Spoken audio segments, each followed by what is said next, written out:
Hi friend, welcome my YouTube channel Mamun lifestyle रे मु दीप्ति आपण मन को स्वागत जनाऊँ। फ्रेंड्स, चलतु देखी नवा आजिर रेसिपी रे सांग माने ये देखिके आपण माने किछि गेस करि सारिबेनी। आजिर रेसिपी रे होची सजना छुई आलू बेसर भजा। ये बेसर करबा पई मोडी जीरा सोरिष किछि रसुण कला और पाचिला लंका को नहीं जाइछि। आपण माने सुखला लंका मध्य व्यवहार करि परिबे। यदि मो सजना छुई आ आलू को भल भाव परिष्कार कर काटी धोई रखिछि। एबे आमे गोटे कड़ाई रे प्रथमे पानी दबा। ए भली साइज रे मु काटी रखिछि। आपण चाहिले बड़ छोट मध्य साइज करि परिबे। आमे एबे कड़ाई रे गरम पानी दे दबा। गरम पानी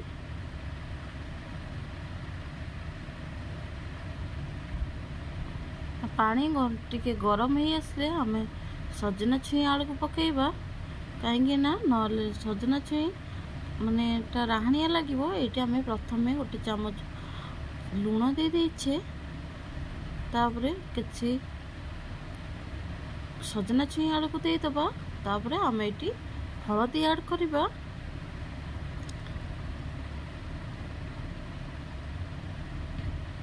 आमे एबे संगे संगे ढांकी दबा। एटी फुटी आसलानी। एबे आमे हळदी ऐड करि नबा।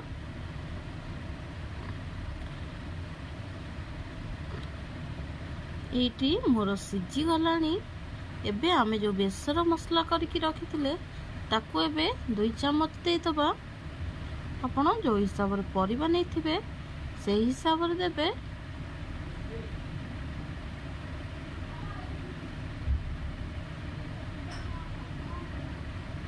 एटी मसला देला पर एबे ढांकी नबा। जेमती पानी पूरा धीरे धीरे मरी आसीबो सेई धरे बेसर पूरा एटी देखि परथिबे। आमे चलंतु देखिबा आलू सिझिछि कि नाही।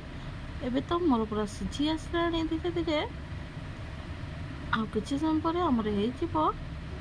आमे एकिना से कड़ाई को धोई नबा। से कड़ाई रे जे सोरिष तेल ऐड करिबा।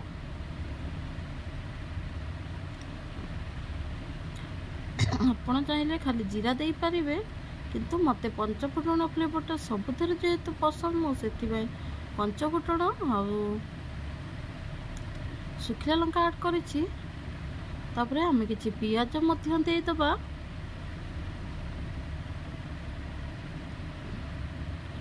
आमर एबे ताको धीरे धीरे करी भाजी नबा पियाज को। एबे आमे लंका गुंड ऐड करिबा। मु जो भली प्रस्तुत करे आपण मानको सेटा शेयर करछि। आउ कि केमती करे मु सेटा कहि परिबि नाही। जो भली मु डेली मोर रोसई करूछि सेटा आपण मानको सहित करछि। पूरा घरे गाउली स्टाइल रोसई। एटी से मसला भजा रे मोर जो मसलार पानी थिला धीरे धीरे मरी आसलानी।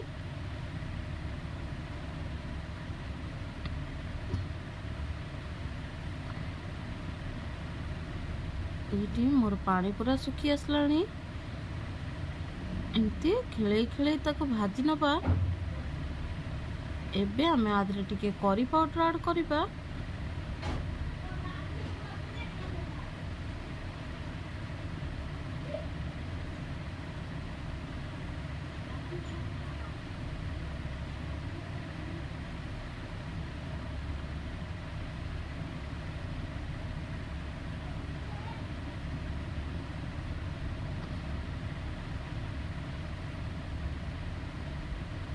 आमर एबे पूरा देखि पारथिबे भजा पूरा प्रस्तुत हो सारी। चलंतु आमे एबे आपको गोटे प्लेट को काढ़िबा आ सर्व करिबा। पूरा गरम गरम बांफ बाहरुछि भजारू पखाल भात सहित तो बहुत जमिबो। ए भली तार मो प्रोसेस रे टमाटो पियाज सोरिष मसला दे प्रस्तुत करंतु। सजना छुई आलू मसला बेसर भजा बहुत बढ़िया लागिबो। जदि मोर ए रेसिपीटी आपण मानकु भल लागि थाए निश्चिंत लाइक करिवे, कमेंट करिवे, सांग मानक सहित शेयर करिदेबे। ରହୁଛି। ନମସ୍କାର, ଦେଖା ହେବା ଗୋଟେ ନେକ୍ସଟ ଭିଡ଼ିଓରେ। टाटा।